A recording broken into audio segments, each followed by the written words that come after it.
मरा को जब होश आया तो वो बंद गाड़ी में थी। होश में आते मरा ने अपने बोझल सर को अपने दोनों हाथों से पकड़ते हुए दबाया। मैं कहाँ हूँ? मेरा मोबाइल कहाँ है?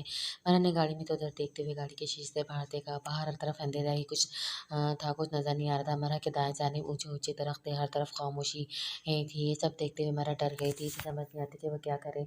इस बंद गाड़ी में वो क्या कर सकती थी? यही सोचते इसने बाएँ जानिब देखा, जहाँ दूर एक झोपड़ी नुमा घर था, जिसके बाहर चैन में एक मद्धम लाइट जल रही थी।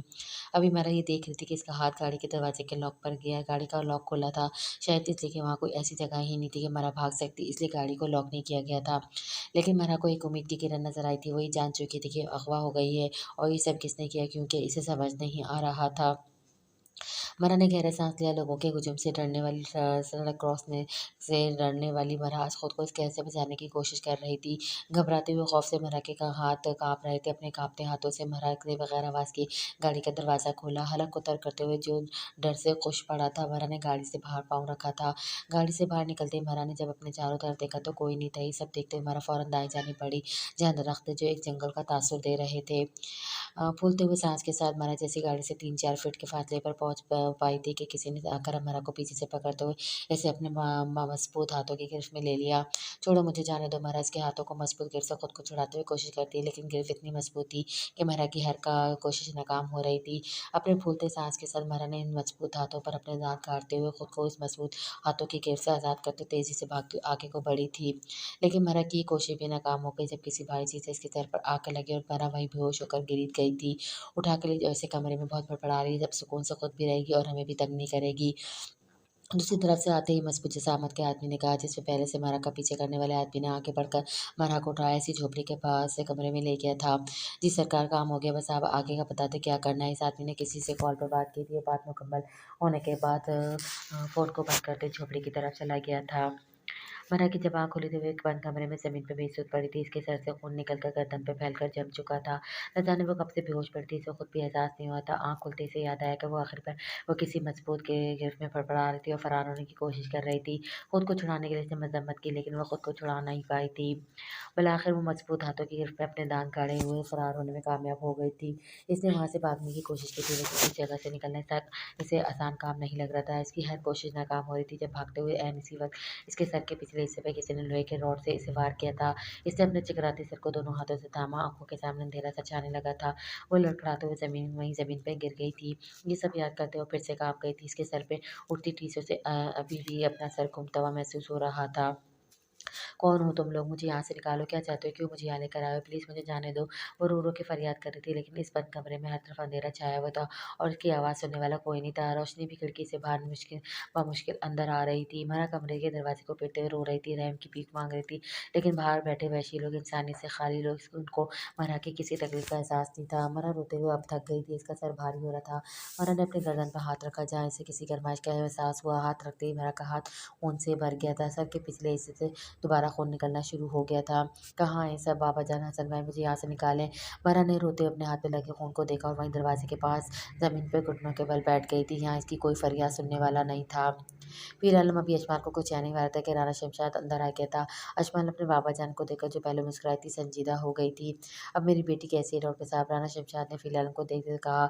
इसे लगा कि अस्पताल का कोई डॉक्टर अशमाल को चेक करने आया था। इससे पहले फिर आलम कुछ बताता, अशमाल बोल पड़ी, "बाबा जान, ये डॉक्टर फ़ील है, हमारी यूनिवर्सिटी के टीचर भी हैं और यहाँ डॉक्टर भी हैं।" अशमाल के बताने पर राना शमशाद ने फ़िर आलम की तरफ देखा। "अस्सलाम वालेकुम।" फ़िर आलम ने राना शमशाद से आगे हाथ बढ़ाकर सलाम किया। "वालेकुम सलाम। अच्छा, आप वही हैं जिन्होंने कॉल करके हमें अशमाल को ले जाने के लिए कहा था?" राना शमशाद को याद आ गया था अशमाल का जब पाँव ठीक नहीं था, तो फिर आलम ने इसके घर कॉल की थी। "जी, मैं वही हूँ।" फिर आलम का मुख्तसर जवाब था। बस हमारी बच्ची भी ना किसी की सुनती नहीं है, अपनी मनमानी करती है, इसलिए आए दिन ये सब होता रहता है।" राना शमशाद की बात पर फिर आलम ने अशमाल की तरफ देखते हुए बामुश्किल अपनी हँसी कंट्रोल की हुई थी। "बाबा जान, आप भी ना मेरी शिकायतें क्यों लगा रहे हैं? और ये मरा आपके साथ क्यों नहीं आई?" यशपाल ने फ़ौरन बात को टालते हुए कहा। "मरा वो तो मेरे साथ नहीं थी, मैं तो बिल पे करने के बाद कैंटीन से मरा के लिए चाय लेने गया था, मुझे मरा नज़र नहीं आई। मैं कॉल करता हूँ।" राना शमशाद ने यशपाल की बात पर टोक-टोक कर कहा। "लेकिन बाबा जान, वो तो कब की आपको देखने गई थी।" यशपाल के कहने पर फिर ने यशपाल की तरफ देखा, जो बाबा जान से बात करने में मसरूफ़ थी। "मैं थोड़ी देर तक दोबारा चेक करने आऊँगा।" फिर आलम ये कहकर जाने के लिए मुड़ा। "मरा का नंबर बंद जा रहा है।" राना शमशाद ने मरा का नंबर डायल करते हुए कहा, जो आगे से बंद जा रहा था। राना शमशाद की बात सुनकर फ़िल आलम के उठते कदम वहीं रुक गए थे। मारा को काफ़ी देर हो गई काफ़ी देर हो गई थी। यही सोचते फ़िल आलम ने अपनी घड़ी में टाइम देखा था। मैं ट्राई करता हूँ शायद आपके मोबाइल में सिग्नल का मसला हो। फ़िल आलम ने राना शमशाद की तरफ देखते हुए अपने मोबाइल से मारा का नंबर डायल किया जो बंद था। शायद इसके मोबाइल की बैटरी ना हो। फ़िल आलम कुछ सोचते हुए कहा, नहीं वो तो जब मेरे साथ आई थी तब इसने मोबाइल चार्जिंग से उतारा था। बैटरी ख़त्म कैसे हो सकती थी? अजमल ये कहते हुए बेड से उठकर बैठी थी। इसके चेहरे पर परेशानी आ गई थी। अजमल की बात सुनकर फ़िल आलम कुछ सोच में पड़ गया था। फ़िल साहब आप इस लड़के को जेल भिजवा तो रहे हैं लेकिन खुद भी केयरफुल कर रहे हैं। जो शख्स किसी को मारने तक जा सकता है वो कुछ भी कर सकता है। फ़िल आलम के कानों में डीएसपी एजाज की बात गूंज रही थी। कहाँ जा सकती है मरा? राना शमशाद ने परेशान होकर कहा, जिस पर फ़िल आलम जिसके चेहरे पर अब गुस्सा था, आप मेरे साथ चलें, हम देख लेते हैं वो यहीं कहीं होगी। फ़िल आलम और राना शमशाद को कहा, जिस पर शमशाद फ़िल आलम के साथ जाने के लिए मुड़ा। मैं भी जाऊँगी आप दोनों के साथ। अशमाल ने जल्दी से अपनी लगी ट्रिप बताने लगी। Stop it! अशमाल ये क्या कर रही है? फ़िल आलम गुस्से से बोला, जिस पर अशमाल के हाथ वहीं रुक गए थे। आप कहीं नहीं जा रही जब तक ये ट्रिप खत्म नहीं हो जाती। समझ गए आप? फ़िल आलम का एक लफ्ज़ गुस्से से भरा हुआ था। अशमाल ने फ़िल आलम का गुस्सा पहले भी देखा था लेकिन आज इसके गुस्से में परेशानी भी नज़र आ रही थी। नर्स फ़िलहाल नर्स को आवाज़ दी जिस पर नर्स अजमल के पास आई जिस डॉक्टर फ़ील आप यहाँ इस पेशेंट के पास रुकेंगे कोई भी आपको आकर कुछ भी कहे आपने यहाँ से नहीं जाना और ना ही इनको कहीं जाने देना अगर ऐसे कुछ हो तो इसकी जिम्मेदार आप खुद होंगी। फ़िलहाल ने नर्स को सो गुस्से से देखता कि जी डॉक्टर साहब, नर्स ने मुख्तसर जवाब दिया। अशमाल के पास आकर खड़ी हो गई थी। अशमाल को समझ नहीं आती ये सब हो क्या रहा है। आज है शमशाद साहब फ़िलहाल के ने राना शमशाद को कहा दोनों रिसेप्शन की तरफ चले गए थे। इस लड़की को आपने यहाँ देखा है क्या? रिसेप्शन पर आते फ़िलहाल ने राना शमशाद के मोबाइल पे मरहा की तस्वीर दिखाई। जी सर, कुछ देर पहले यहाँ खड़ी थी फिर बाहर गेट की तरफ चली गई थी। रिसेप्शन वाली लड़की ने बताया। ओके, जवाब मिलते ही फ़िलहाल और राना शमशाद दोनों गेट की तरफ चले गए थे। यहाँ तो कहीं नहीं है मरा। राना शमशाद ने परेशानी से चारों तरफ देखते हुए कहा। आपकी गाड़ी कहाँ खड़ी है? फ़िलहाल हमको लगा शायद मारा गाड़ी में कुछ लेने गई होगी, लेकिन जब दोनों गाड़ी के पास गए तो वहाँ भी मरहा नहीं थी। मेरी बच्ची कहाँ चली गई होगी? राना शमशाद ने सर पर हाथ रखते हुए कहा। आप हौसला रखें, पता चल जाएगा। फ़िलहाल हमने राना शमशाद को तसल्ली दी, जिस पर राना शमशाद ने जैसे ज़मीन की तरफ देखा तो वहाँ मरहा का फ़ोन गिरा हुआ था। ये तो मरहा का फ़ोन है। राना शमशाद ने जल्दी से फ़ोन ज़मीन से उठाया जो गिरने से बंद हो गया था। फ़ोन को देखते फ़िलहाल ने उल्टे पाँव अस्पताल की तरफ बढ़ा। फ़िलहाल में राना शमशाद इस वक़्त हॉस्पिटल के आईटी रूम में खड़े थे। कुछ घंटे पहले गेट के कमरे की फुटेज को चला हुआ फ़िलहाल ने आईटी मैनेजर को कहा, जी सर, पिछले 3 घंटे की वीडियो निकाली गई जिससे हमारा का कोई नामो-निशान नहीं था।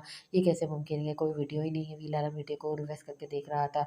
1 मिनट ये 8 से 9 बजे की कैमरा फुटेज कहाँ है? फ़िलहाल ने जब फुटेज के टाइम पर गौर किया तो वहाँ से 8 बजे से 9 बजे की फुटेज डिलीट की हुई थी। ये किसने की फुटेज डिलीट? फिर आनंद ने अपने गुस्से को दबाते हुए आईटी मैनेजर को कहा, वो सर मुझे नहीं पता। मैनेजर ने कंफ्यूज होते कहा, क्या मतलब तुम्हें नहीं पता? ये कैसे हो सकता है? किसके कहने पे तुमने ये सब किया? फिर आलम जो अपने गुस्से को दबाए पूछ रहा था आईटी मैनेजर के जवाब पर वो मैनेजर पर फट पड़ा और उसका गिरबान पकड़ते हुए मैनेजर को कुर्सी से खींच कर उठाया। ये तुम अब तुम पुलिस को बताना। फिर आलम ने ये कहते हुए मैनेजर को कॉलर से पकड़ते हुए उसे कमरे से बाहर ले जाने वाला था कि मैनेजर बोल पड़ा, सर सर मैं बताता आप मुझे पुलिस के हवाले मत करें। मैनेजर के बोलने पर जो पुलिस के नाम से डर गया था। फ़िलहाल ने गुस्से से लाल होती आँखों से मैनेजर की तरफ देखा। मुझे वो वीडियो चाहिए, कहाँ है? फ़िलहाल ने मैनेजर के कॉलर को बल देते हुए मैनेजर के गले को दबाया। सर दे देता हूँ, मैनेजर ने खाँसते हुए कहा, जिस पर फ़िलहाल ने मैनेजर का कॉलर छोड़ दिया। आईटी मैनेजर ने कंप्यूटर में यूएसबी लगाई जिस पर डिलीट की हुई फुटेज थी। फुटेज चलती हमारा फुटेज पे दिखाई देती जो गेट से बाहर निकलते गाड़ी की तरफ आई थी किसी को ढूंढने के अंदाज में देख रही थी। इतने में ब्लैक कलर की गाड़ी आकर रुकी जिसमें 2 अफराद बाहर आए जिसमें से एक ने मरा के मुँह पर रुमाल रखा जिससे वो बेहोश हो गई थी और दूसरा चारों तरफ देखते हुए मरा को उठाकर गाड़ी में बिठाकर ले गया था। ये सब इस कमीने का ही का काम है। मेरी बच्ची को पता नहीं कहाँ ले गया, किस हाल में होगी। राना शमशाद फुटेज को देखते लड़खड़ा गए थे तो वीडियो को देखते फिलहाल में गुस्से से अपने हाथ की मुट्ठी बंद की और साथ ही सिक्योरिटी को कॉल करके आईटी रूम में बुलाया। शमशाद साहब आप अपने आप को संभालें, आप थोड़ा हिम्मत से काम लें, मेरे को कुछ नहीं होगा, मैं वादा करता हूँ। फिलहाल हमने राना शमशाद को कंधों से पकड़ते हुए हौसला दिया। इतने में सिक्योरिटी के लोग रूम में आ गए थे। ले जाओ इसे और सिक्योरिटी रूम में बंद कर दो, बाकी मैं बताता हूँ। फिलहाल हमने सिक्योरिटी के लोगों को कहा जो आईटी मैनेजर को साथ लेकर चले गए थे, आप मेरे साथ आए। फिलहाल हमने राना शमशाद को रूम से बाहर ले आया था। आप अजमान को घर ले जाएं और इससे कुछ मत बताइएगा। रास्ते में मैं पुलिस से रब्ता करता हूँ, घर जाकर आप बाकी घर के अफराद को साथ ले आए। फिलहाल उनके कहने पर राना शमशाद ने परेशानी में सर हिलाया और जाने के लिए मुड़ा। 1 मिनट रुके, मैं आपको इसे अकेले नहीं जाने दे सकता। फिलहाल हमने राना शमशाद को हालत को देखकर अंदाज़ा कर लिया कि गाड़ी भी ड्राइव नहीं कर सकता और मारा के बाद फिलहाल हम अशमार को किसी खतरे में नहीं डाल सकता था। मैं आपको अपने सिक्योरिटी गार्ड के साथ घर भेजता हूँ, आप आयुष्मान को छोड़कर इसी गाड़ी में और अस्पताल वापस आ जाइएगा। राना शमशाद को कुछ समझ नहीं आती कि वो फ़िलहाल उनकी बात का क्या जवाब दे। हसन के बाद अब मारा का ये सब मामला हो गया था। घर वालों की क्या हालत होगी, वो कैसे बताएगा जाकर। ये सब बातें राना शमशाद के दिमाग में घूम रही थी। थोड़ी देर बाद ही फ़िलहाल के कहने पर आयुष्मान और राना शमशाद फ़िलहाल की गाड़ी में वो 2 गार्ड्स के साथ घर की तरफ रवाना हो गए थे।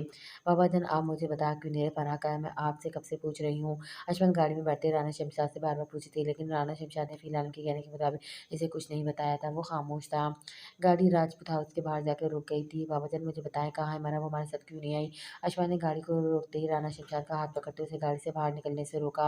अशफाक, मरा को किसी ने अगवा कर लिया है। राना शमशाद के कहने की देती अशफाक को अपने जिस्म से जान निकलती महसूस हो रही थी। इसका वजूद एकदम ठंडा पड़ गया था। आप मुझे अब बता रहे हो मुझे घर क्यों लेकर आए? वापस चलें। अशफाक की आंखों में आंसू आ गए थे। इसकी बेस्ट फ्रेंड, इसकी कज़न और सिस्टर को किसी ने अगवा कर लिया था। अशफाक आराम से कैसे बैठ सकती थी? अशमन बात को समझे, मुझे अस्पताल में डॉक्टर साहब थे ना, उन्होंने कहा कि तुम्हें घर छोड़कर बाकी सबको अस्पताल लेकर आओ, वहाँ पुलिस होगी, तुम्हारा वहाँ क्या काम है, घर में अपनी माँ को और भाभी को संभालो। ये कोई मामूली बात नहीं कि तुम्हारी ज़िद पे तुम्हें वहाँ छोड़ आता है। ये कहते हुए राना शमशाद गाड़ी से उतर गया था।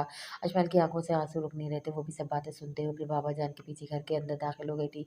अशमान को मामले की नज़ाकत का पता चल चुका था। आखिर तुम लोग, डॉक्टर ने क्या कहा, सब ड्राइंग रूम में मौजूद थे। अशमान और राना शमशाद के अंदर आने पर फ़ायज़ बेगम ने पूछा, भाई साहब और हसन, आप दोनों मेरे साथ चलें। राना शमशाद ने फ़ायज़ बेगम को जवाब नहीं दिया।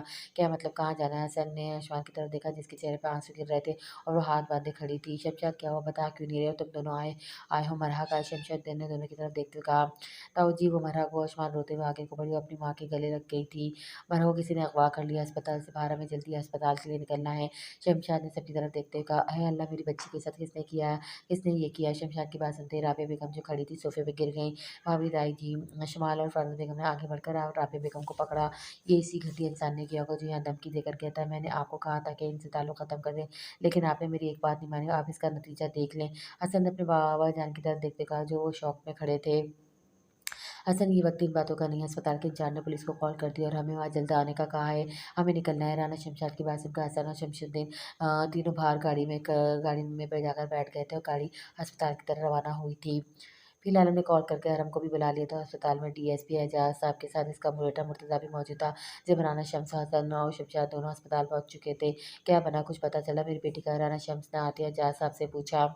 हम मालूम कर रहे हैं, आप भी इस वीडियो को देख रहे हैं, इनमें से कोई आपकी जानने में है तो बता दें। एजाज साहब ने और राना शम्स को अंदर वेटिंग रूम में आने का कहा। ये सब क्या हो रहा है? हसन, मुर्तज़ा ने हसन को देखते हुए कहा, मुझे खुद कुछ नहीं मालूम, लेकिन मुझे पूरा यकीन है ये सब शजील के भाई ने करवाया है। वो हमें धमकी देकर गया था। हसन के बताने पे मुर्तज़ा ने हैरत से हसन की तरफ देखा। यार, तुम कमाल करते हो, तुम्हारे घर वालों को धमकी देकर गया और तुमने मुझे बताया ही नहीं। खैर, अब ये सब डैड को बता दो। अब इस केस को डैड देख रहे हैं, साथ ही अस्पताल के इंचार्ज डॉक्टर फ़ील आलम हैं। वो कॉफ़ी को ऑपरेट कर रहे हैं, वो काफ़ी कोऑपरेट कर रहे हैं। इंशाल्लाह सब ठीक हो जाएगा। मुर्तज़ा ने हसन को हौसला दिया और बाकी सबके साथ वेटिंग रूम की तरफ चले गए थे। वेटिंग रूम में लगी एलसीडी पर वीडियो चला दी गई, जिसको देखकर राना शम्स गुस्से से लाल हो रहा था। मैं छोड़ूंगा नहीं सैफुद्दीन की फैमिली को। राना शम्स की बात करके जब सब वीडियो देखते सब इसकी तरफ तवज्जो हुए। आप हमें सब बताएं क्या हुआ था आपके घर? फिलहाल ने राना शम्स की हालत देखते हुए दारा नज़ीर में कहा, जिस पर एजाज साहब ने फिलहाल की बात को आगे बढ़ाया। राना शमसुद्दीन ने घर में होने वाली सारी बात एजाज साहब को बता दी थी। बहुत ही कमीना इंसान निकला है, मर्द से मुकाबला करने की बजाय औरत पे हमला किया है। अरम ने पूरी बात सुनने के बाद धीमी आवाज़ में फ़ील आलम को कहा, जिस पर फ़ील ने अरम को खामोशी इख्तियार करने का कहा।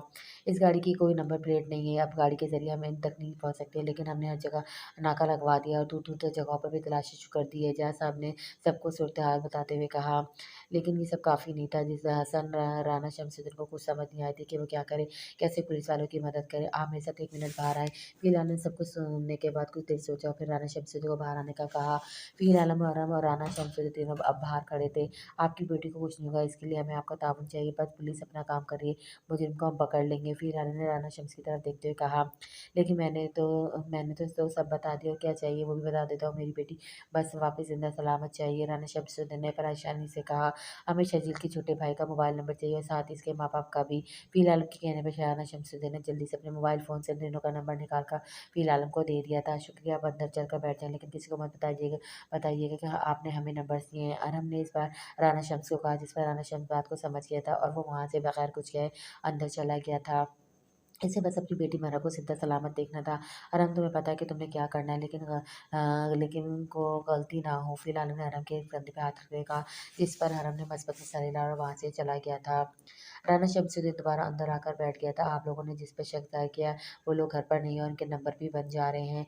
एजाज़ साहब को कॉल आने पर सबको इत्तला दी थी, लेकिन हम ऐसे हाथ पे हाथ रखे बैठे कैसे बैठ सकते हैं? 3 घंटे गुज़र गए, अभी तक मेरी बहन का कुछ पता नहीं चला। एजाज़ साहब की बात पर हसन जो परेशान होकर बैठा था बोल पड़ता है, हसन देखो अमूमन कानून के मुताबिक 24 घंटे के बाद गुमशुदगी की तशरीह शुरू होती है, लेकिन चूँकि ये मामला अगवा का है और फिर साहब के अस्पताल के बाहर हुआ और तुम मुर्तज़ा के दोस्त हो, तो इसे मैं भी पर्सनली तौर पर हैंडल कर रहा हूँ। आपकी बहन-बेटी मेरे घर की बहन-बेटी की तरह, आप लोग थोड़ा सब्र से काम लें, सब ठीक हो जाएगा। एजाज़ साहब की बात पर मुर्तज़ा ने भी हसन के कंधे पे हाथ रखते हुए उसे हौसला दिया था। इतने में फ़िलहाल रूम में दोबारा अंदर आ गया था। उसने आते एजाज़ साहब की तरफ देखते हुए नस्बत में सर हिलाया और कुर्सी पर आकर बैठ गया था। मेरे ख़्याल में आप सब घर चले जाएँ। फ़िलहाल के इशारा मिलते ही एजाज़ साहब ने राना शम्स की तरफ देखते कहा, नहीं, जब तक मेरी बेटी नहीं मिल जाती मैं यहाँ यहीं हूँ। राना शम्स ने एजाज़ साहब को जवाब दिया, जिसे एजाज़ साहब ने अपनी आँखें रो-रो करते फ़िलहाल की तरफ देखा। एजाज़ साहब ठीक कह रहे, घर में आप बाकी सबको जिस हालत में छोड़कर आए, इनको आपकी ज़रूरत होगी। फ़िलहाल ने राना शमशाद की तरफ देखा। ठीक है, मैं घर चला जाता हूँ। राना शमशाद ये कहकर कुर्सी से उठ गया था। राना शमशाद को एहसास हो गया था इरशान की तबीयत ख़राब है और घर में बाकी सभी परेशानी में होंगे। हमारी गाड़ी आपको घर तक छोड़ देगी और जैसा मरहम का पता चलता है मैं आपको इन्फॉर्म कर दूँगा। एजाज़ साहब ने राना शमशाद को कहा, जिस पर राना शमशाद मस्जिद में सर हिलाते बाहर की तरफ चला गया था। फिलहाल बार-बार अपने फ़ोन को चेक करता जिस पर अभी अहरम की तरफ से कोई अपडेट नहीं आई थी। तुमने मुझे तुमने मुझे घर क्यों नहीं बुलाया? आरम ने अस्पताल से निकलते ही ज़ियाद को कॉल कर दी थी, जिस पे ज़ियाद ने आरम से मिलने इसके पास आ गया था। मरा के अगवा होने का पता चलते ही जब फ़िल आलम ने आरम को अस्पताल आने का कहा, तभी आरम ने फ़िल आलम की सारी बात सुनते ही ज़ियाद से कहा था कि अगर इस आदमी को पकड़ सकता है तो वो मरा को भी ढूँढने में मदद कर सकता है। लेकिन फ़िल आलम कानून को हाथ में नहीं ले सकता था, इसलिए फ़िल आलम ने ज़ियाद साहब के आने पर इससे बात करके सारा प्लान बनाकर फिर आरम को ज़ियाद के पास भेजा था। आरम ने कॉल करने पे ज़ियाद ने आरम को F9 में फातिमा जिन्ना पार्क के करीब बुलाया था। गाड़ी से निकलते ही ज़ियाद जब आरम के पास आया तो आरम ने ज़ियाद की तरफ देखते हुए उसे कहा, मैं खुद अभी घर पर नहीं हूँ, तो तुम्हें कैसे बुला लेता? काम क्या है, इतनी जल्दी में क्यों बुलाया मुझे? ज़ियाद ने अपनी शर्ट के कफ ऊपर करते हुए कहा। वो मरा। आरम के मुँह से मरा का नाम सुनकर ज़ियाद ने आँखें ऊपर करते हुए आरम की तरफ देखा। क्या मरा? मरा को किसी ने अगवा कर लिया और हमारा शक शर्जील के भाई की तरफ है। अरहम की बात सुनकर ज़ियाद के हाथ वहीं रुक गए थे। इसने गौसे से अपने दाँत पीसते हुए अरहम की तरफ देखा। तुम मुझे अब बता रहे हो? ज़ियाद ने अरहम की तरफ को जवाब दिया, साथ ही अपनी जेब से मोबाइल निकालकर अपनी गाड़ी की तरफ तेज़ी से बढ़ा। ज़ियाद, रुक जाओ, ये वक्त जोर से नहीं होश से काम लेने का है। बात मरहा की है, पुलिस आ चुकी है, हमारे पास एक प्लान है। फ़िल ने मुझे तुमसे मिलने को कहा है, वो वहाँ सारी सूरत-ए-हाल को हैंडल कर रहा है और हमें यहाँ सब देखना है। अगर तुम खुद से कुछ करते हो तो बात बिगड़ सकती है, मरहा की जान को भी खतरा हो सकता है। अरहम की बात पे ज़ियाद के उठते कदम वहीं रुक गए थे। इसने मुड़कर अरहम की तरफ देखा। ठीक कह रहा हूँ मैं, मेरी बात सुनो, मैं तुम्हें सारी तफ़सील बताता हूँ। जिस गाड़ी से मरा का अगवा किया गया है, इसकी नंबर प्लेट नहीं है। शर्जील के सारे घरवालों के मोबाइल पर नंबर बन जा रहे हैं और वो सब घर में भी मौजूद नहीं है। पुलिस ने सारी कोशिश कर ली, लेकिन मरा समेत इन लोगों का पता नहीं चल रहा। पुलिस जगह-जगह छापे मारी, जहाँ शक है मरा को रखा होगा। इसलिए हमारे पास एक प्लान है, हमें इसी मुताबिक चलना होगा। ज़ियाद के रुक जाने पर हमने सारी तफ़सील ज़ियाद को बताई। ठीक है, गाड़ी की चाबी दो मुझे। ज़ियाद ने थोड़ा सोचने के बाद आराम से इसकी गाड़ी की चाबी ली। तुम अकेले नहीं जा सकते। आरम ने ज़ियाद को गाड़ी की चाबी देते हुए कहा, मैं अकेला जा भी नहीं रहा, बस तुम्हारी गाड़ी है, मेरी गाड़ी में थोड़ा मसला है। चलो बैठो, हम हमें वक्त ज़ाया नहीं करना। ज़ियाद जी कहते हुए आरम की गाड़ी का दरवाज़ा खोलकर ड्राइवरी सीट पर बैठ गया था। ये शख्स समझ से बाहर है। आरम मुँह में बड़बड़ाते हुए भी आगे गाड़ी में बैठ गया था। ज़ियाद ने अपने मोबाइल से किसी को मैसेज टाइप किया और गाड़ी स्टार्ट कर दी थी। हम कहाँ जा रहे हैं, कुछ तो बताओ? और हमने ज़ियाद की तरफ देखते हुए कहा, जिस पे ज़ियाद ने कोई जवाब नहीं दिया और साथ ही ज़ियाद के मोबाइल पे मैसेज ट्यून सुनाई दी। ज़ियाद ने फ़ौरन मैसेज ओपन करते हुए इसे पढ़ा और साथ ही गाड़ी की रफ्तार तेज़ कर दी। अरहम को अंदाज़ा हो गया था कि कुछ ना कुछ तो ज़ियाद को मालूम हुआ है। थोड़ी देर बाद ही ज़ियाद ने कैफ़े के पास सामने गाड़ी लाकर खड़ी कर दी और तेज़ी से गाड़ी से बाहर निकला। कहाँ जा रहे हो? रुको, मैं भी आ रहा हूँ। अरहम जल्दी से गाड़ी से उतरकर ज़ियाद के पीछे भागा। ज़ियाद और अरहम अब दोनों कैफ़े के अंदर थे। ज़ियाद ने कैफ़े की सारी सेटिंग पर नज़र दौड़ाई। एक तरफ कोने में शहनाब हाथ में ड्रिंक का ग्लास पकड़े बैठा था। ओह! तो ये यहाँ है। अरहम ने शहनाम को देखते हुए कहा, जिसकी तस्वीर वो राना शम्स के मोबाइल पे देख चुका था। शहनाम को देखते अरहम ने फ़ौरन फ़िल आलम को मैसेज करके इन्फॉर्म कर दिया था। ज़ियाद के पहुँचते ही इसके ख़ास बंदे भी वहाँ पहुँच गए थे। तो तुम यहाँ ड्रिंक एन्जॉय कर रहे हो? ज़ियाद ने जाते ही झटके के साथ शहनाम के हाथ से ड्रिंक का ग्लास पकड़े उसे ज़मीन पर दे मारा था। ज़ियाद और हमें उसके आदमी को अपने साथ में देखकर शहनाम फ़ौरन उठ खड़ा हुआ था।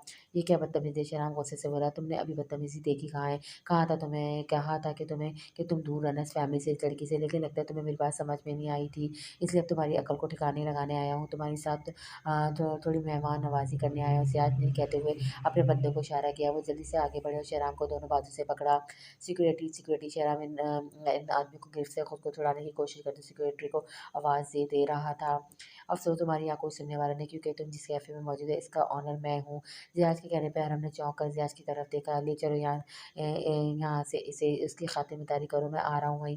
ज़ियाद के ऑर्डर देने पे इसके आदमी ने शहराम को पकड़ते हुए बाहर ले आए थे। ज़ियाद की कैफ़े तुम्हारा है क्या? अरहम ने ज़ियाद के साथ बाहर निकलते हुए कहा। नहीं, मेरा नहीं, वो बस इसे डराने के लिए कहा है। ज़ियाद ने बड़ी सफाई से बात को कवर कर लेते, हालांकि वो इस तरह के 3 से 4 कैफ़े का मालिक था। अरम ज़ैद की बात सुनकर मुतमईन हो गया था। अरम का मैसेज मिलते ही महिला ने जाद साहब को वो मैसेज दिखाया। गुड, अब बस थोड़ी ही देर बाद वो लड़का हमारे पास होगा। जाद साहब ने मैसेज देखते हुए कहा, क्या हुआ, कुछ पता चला? राना शमसुद्दीन ने जाद साहब की बात सुनते हुए कहा, हाँ जी, इस लड़के को पकड़ लिया, वो थाने में लेकर आ रहे हैं, वहाँ से हम इस लड़के के परा का पता करवा लेंगे। जाद साहब की बातें राना शम्स को काफ़ी परेशान करते से कुछ उम्मीद नजर आई थी। हम कहाँ जाने, ज़ियाद शाहराम को पुलिस के पास लेकर जाना है यार। हमने ज़ियाद को जो प्लान बताया था इसमें यही शामिल था। शाहराम को ढूंढ कर पकड़ना था, उसे पुलिस के हवाले कर देना था और बाकी काम पुलिस खुद करेगी। लेकिन जब मैडम ने ये रास्ता देखा तो जो गाड़ी आगे शाहराम को लेकर जा रही थी, जिसके पीछे ज़ियाद की गाड़ी भी थी, वो रास्ता पुलिस स्टेशन नहीं जा रहा था। मुझे अपने तरीके से काम करने दो आराम, वो लड़का बहुत चालाक है, वो ऐसे नहीं बताएगा मरा का, इसके ताल्लुक अच्छे लोगों से नहीं है। ज़ियाद ने गाड़ी का ड्राइवर करते हुए कहा। लेकिन ज़ियाद कानून को यूँ हाथों में नहीं ले सकते। अरहम ने अब की ज़ियाद की बात से मज़ीद परेशान हो गया था। मैं कानून को नहीं मानता अरहम, अगर फिर भी तुम पुलिस को बताना चाहते हो तो ठीक है, लेकिन जब मरा का पता चल जाएगा तब बता देना, इससे पहले नहीं। ज़ियाद की बात पर अरहम खामोश था और इस वक्त ज़ियाद के साथ था। इसकी बात मानने के अलावा वो कुछ कर नहीं सकता था, क्योंकि इसके बंदों के पास शराब था। तुम मुझे चाहे मार दो, लेकिन मैं मरा का पता तुम्हें नहीं बताऊंगा। राम को ज़ियाद के बंदों ने टॉर्च करके मरा के बारे में पूछने की कोशिश की थी, लेकिन शहराम तो इससे मिस नहीं हुआ था। तुम आखिरी बार सोच दो, अगर तुमने मुझे नहीं बताया तो तुम अपने साथ अपने खानदान को भी ले डूबोगे। ज़ियाद सीने पे हाथ बांधे शहराम के सामने खड़ा पूछ रहा था। शहराम को कुर्सी पर रस्सी से बांधे हुआ था और उसके चेहरे पे कोई खौफ नहीं था। तुम मेरे खानदान तक पहुंच ही नहीं सकते, इसलिए मैं तुम्हें मरा का नहीं बताऊंगा। तुम क्या सोच कर मुझे यहाँ लेकर आए हो कि मुझ पर तशद्दुद करके सच मालूम कर लोगे? तो ये तुम्हारी भूल है।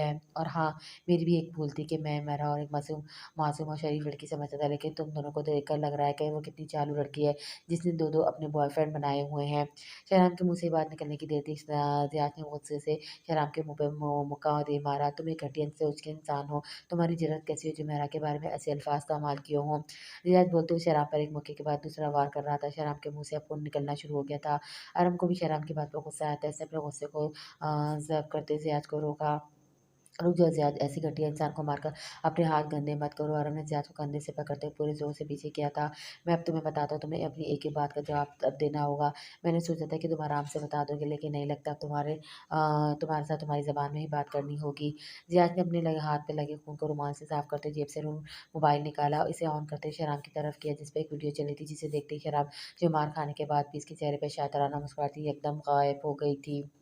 देख लिया तुमने, निकल गई तुम्हारी अकड़। मैं चाहूँ तो तुम्हें कुत्ते की मौत मार सकता हूँ, लेकिन मेरा ये तरीका नहीं है। अब जल्दी से बता दो भरा को कहाँ रखा है, नहीं तो इस वीडियो में मेरे जो बंदे तुम्हारे माँ बाप के पास खड़े हुए हैं इस जगह से गायब कर देंगे कि तुम सारी ज़िंदगी इनकी शक्ल नहीं देख सकोगे। ज़ियाद ने अपने मोबाइल फ़ोन से शराम को फरीदा और सैफुद्दीन की वीडियो दिखाई, जिसमें ज़ियाद के बंदे इनके इर्द गिर्द खड़े थे और इन दोनों के हाथ बंधे हुए थे और मुंह पर पट्टी बंधी हुई थी। वीडियो देखने के बाद शराम का रंग उड़ गया था। वो जो अपने माँ बाप का लाडला था, अपने माँ बाप को इस हालत में देखा ज़ियाद ने की तरफ गुस्से से देखा। बोलो शाहबाज। ज़ियाद ने मोबाइल दोबारा पॉकेट में रखते हुए कहा, जिस पर शराब ने जगह का पता दे दिया जहाँ हमारा तो लिखा हुआ था। जगह का सुनते ही ज़ियाद फ़ौरन कमरे से बाहर जाने लगा। अरहम बोल पड़ा। ज़ियाद अकेले मर जाओ। अरहम की बात पे ज़ियाद ने मुड़कर अरहम की तरफ देखा। तुम पुलिस को बता दो, उसे आकर ले जाए। मेरे आदमी यही है, जिसे इसे पुलिस ले जाएगी, वो भी चले जाएंगे। ज़ियाद अरहम की बात को इग्नोर करते हुए तेज़ कदमों के साथ बाहर चला गया था। ज़ियाद, मेरी बात तो सुनो। अरहम ज़ियाद के पीछे भागा। अरहम के बाहर जाते ही ज़ियाद ने गाड़ी स्टार्ट कर दी थी और वो वहाँ से चला गया था। अरहम की सारी सूरत हाल को देखते हुए उसने मोबाइल फ़ोन निकाला, फिर आलम को कॉल मिला दी थी। शहराम को अब अपने माँ बाप की फिक्र होती थी। इसने सोचा भी था इसकी जलन और दुश्मनी से यहाँ तक ले आएगी। इसने अपने आदमियों को कहा था कि अगर वहाँ कोई आए तो इसे मार देना, लेकिन अब इसके माँ बाप ज़ियाद के घर ज़ियाद के कब्ज़े में थे। अगर ज़ियाद को कुछ होता तो वो उसके माँ बाप को नुकसान पहुँचा सकता, लेकिन अब वो कैसे अपने आदमियों को रोकता? शहराम की अपनी कही हुई माँ का इसके गले पड़ गई थी। लड़की के घरवाले बहुत परेशान हैं, मुझे इस बात का पहले से अंदाज़ा था कि लड़का चुप होकर बैठने वाला नहीं है। एजाज़ साहब और फ़िल आलम अस्पताल के गेट के पास खड़े थे। एजाज़ साहब ने हाथ में सिगरेट सुलगाया हुआ था और वो सिगरेट का गश लेते हुए फ़िल आलम से बात कर रहा था। फ़िल आलम अपने मोबाइल फ़ोन पर अशमाल का नंबर स्क्रीन पर निकले कुछ सोच रहा था। इतने में अरब की कॉल आ गई थी। अरब की कॉल को लगते हुए फ़िल आलम ने जल्दी से कॉल उठाई। क्या हुआ शराब का कुछ पता चला? कॉल उठाते फ़िल आलम ने फ़ौरन पूछा, जिस पर अरब ने सारी तफ़सील बताते हुए हमारा जहाँ है वहाँ का भी पता बता दिया था। ये सब सुनते फ़िल आलम के चेहरे पर परेशानी और गुस्से के मिले-जुले तासुरात थे। ज़ियाद जो कर रहा था इससे मरा के साथ-साथ इसे भी नुकसान पहुँच सकता था। आरम की बात मुकम्मल होते ही फ़िल आलम ने सारी तफ़सील एजाज़ साहब को बताई और दोनों जल्दी से अंदर की तरफ बढ़े। एजाज़ साहब ने मुर्तज़ा को कहकर अपनी एक टीम को शहराम वाली जगह पर भेज दिया था। आपकी बेटी का पता चल गया, हमें अब वहाँ जाना है। एजाज़ साहब ने अंदर आते ही जैसे कहा, राना शम्स और हसन फ़ौरन कुर्सी से उठ गए थे। वो तो ठीक है, इसे कुछ हुआ तो नहीं है ना? राना शमसुद्दीन ने एजाज़ साहब की तरफ देखा, ये हमें वहाँ जाकर पता चलेगा। एजाज़ साहब ने ये कहते हुए टेबल से अपना मोबाइल फ़ोन उठाया, हमें निकलना है मुर्तज़ा, तुम इन सबको लेकर और मज़ीद इस्राफ़ को अपने साथ लेकर निकलो। एजाज़ साहब के कहने पर मुर्तज़ा ने इस बात मस्बत में सिर हिलाया, कमरे से बाहर चला गया था। इसके साथ ही राना शमसुद्दीन हसन भी था। फ़ील साहब 1 मिनट रुके। एजाज़ साहब ने फ़िर आलम को जाते हुए रोका। आपको पता है ये सब जो प्लान था वो सब आपकी वजह से और आपके कहने पर मैंने किया। ये सब कानून से हटकर तो आपसे मैं ये कहूँगा ये बात बाहर नहीं निकलनी चाहिए, नहीं तो मेरे लिए मुश्किल हो जाएगा। मीडिया को तो आपको पता है कि एक बात को कितना उछालते हैं, मुझे आप पर यकीन है, लेकिन इस लड़के पर नहीं जो ये सब कर रहा है, वहाँ क्या होगा, पुलिस मुकाबला भी हो सकता है, इसमें किसी के साथ कुछ भी हो सकता है। तो इससे आगे जो भी करना होगा वो मैं अपने तरीके से करूँगा, क्योंकि ये मेरे अब डिपार्टमेंट की ज़िम्मेदारी है। उम्मीद है आप समझ गए होंगे। एजाज़ साहब के कहने पे फ़िल ने एजाज़ साहब की तरफ देखा। आप बेफ़िक्र हो जाएँ, ऐसा कुछ नहीं होगा।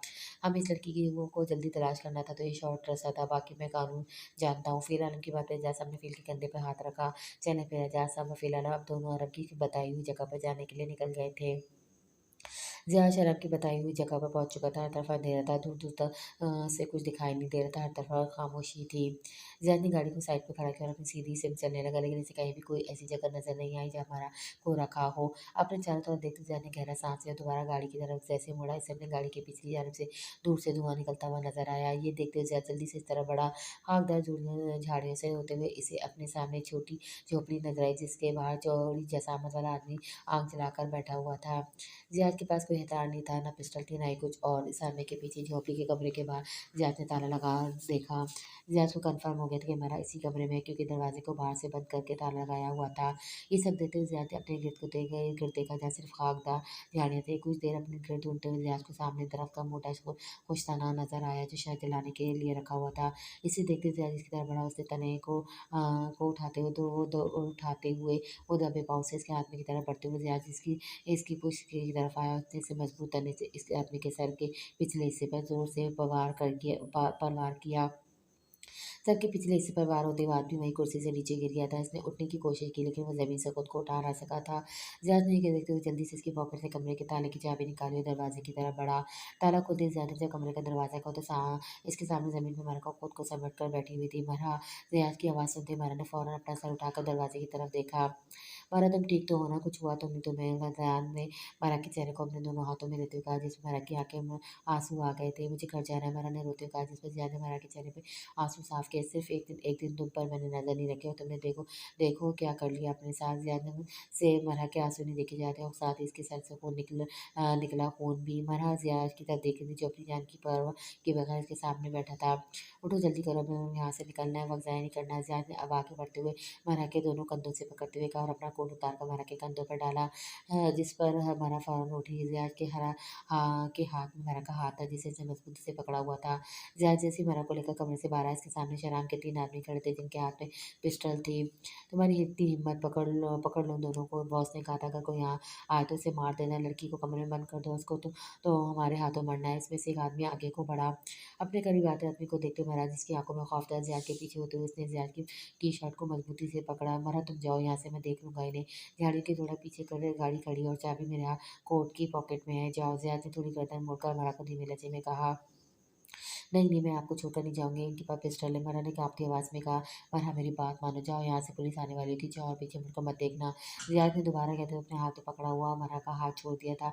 तुम लोग और तुम्हारा बॉस कितने बुज़दिल हो, जो एक लड़की को अगवा करके सोच रहे हो कि बहुत बड़ा काम किया। आओ मुझसे मुकाबला करो, अगर हिम्मत है तुम लोगों में। ज़ियाद ने अपने सामने खड़े 3 आदमियों की तवज्जो अपनी तरफ करते हुए कहा, ताकि मरहम वहाँ से भाग सके। ज़ियाद की बात पर तीनों ने एक साथ कहकने लगाए, तो ये बात है, ठीक है, तो आ जाओ। मैं इनमें से एक आदमी जिसे ज़ियाद की तरफ बढ़ा, ज़ियाद ने मरहम को भागने भागने का कहा, जिसमें मारा झाड़ियों की तरफ भागी। पकड़ो इस लड़की को, मारा को भागता देखा। जो आदमी जैद की तरफ मुतवज्जह थे, इनमें से एक आदमी मारा के पीछे भागा था। तुम्हारी इतनी जुर्रत, एक आदमी ने आगे बढ़कर ज़ैद के मुँह पे मुका दी। मारा जवाब में ज़ियाद के वार पर वो आदमी लड़खड़ाते हुए पीछे को हटा। इतने में दूसरे आदमी ने ज़ियाद को पीछे से आकर दबोचा। ज़ियाद के दोनों बाजू को अपने मजबूत गिरफ्त में ले लिया था। अपनी आखिरी ख्वाहिश बता दो, क्योंकि तुम अब यहाँ से ज़िंदा जाने वाले नहीं हो। इस आदमी ने अपने होठों से निकलते खून को साफ करते हुए ज़ियाद के सीने पर पिस्टल तान ली थी। दूसरी तरफ महाराज ज़ियाद के कहने के मुताबिक पीछे देखे बगैर खिलाड़ियों की तरफ भाग रही थी। चेहरे के उड़े रंग, आंखों में खौफ लिए मारा तेजी से आगे को बढ़ रही थी। इसे अपने पीछे आते किसी के कदमों की आवाज़ सुनाई दे रही थी, जो मुसलसल इसके पीछे आ रहा था। वो पूरी रफ्तार से भाग रही थी। भागते हुए उसके कदम अचानक वहीं रुक गए थे, जब इसकी आंखों में गाड़ियों की लाइट्स पड़ी। अंधेरे में गाड़ियों की लाइट्स पड़ते ही मारा वहीं रुक गई थी। इसने अपने आंखों पे हाथ रख लिया। मारा का दिल जोर जोर से धड़क रहा था। इसने अपने खुश होठों पर जबान फेरी, जब इसके कानों में राना शमसुद्दीन की आवाज़ पड़ी। मरहम मेरी बच्ची। अपने पापा की आवाज़ कानों में पड़ते ही मारा ने आंखों से हाथ हटाते हुए सामने देखा। गाड़ी से राना शमसुद्दीन बाहर निकलकर मारा की तरफ आ रहा था। अपने बाबा जान को देखा मारा जैसे आगे को बढ़ी। गोली चलने की आवाज़ आई। मारा के उठते ही कदम वहीं रुक गए थे। इसका सांस वहीं रुक गया था। मारा को एकदम अपना वजह ठंडा होता हुआ महसूस हो रहा था। एक के बाद दूसरी गोली चलने की आवाज़ आई। मरहा मरा राना शमसुद्दीन की आवाज़ मारा को कहीं दूर से सुनाई दे रही थी।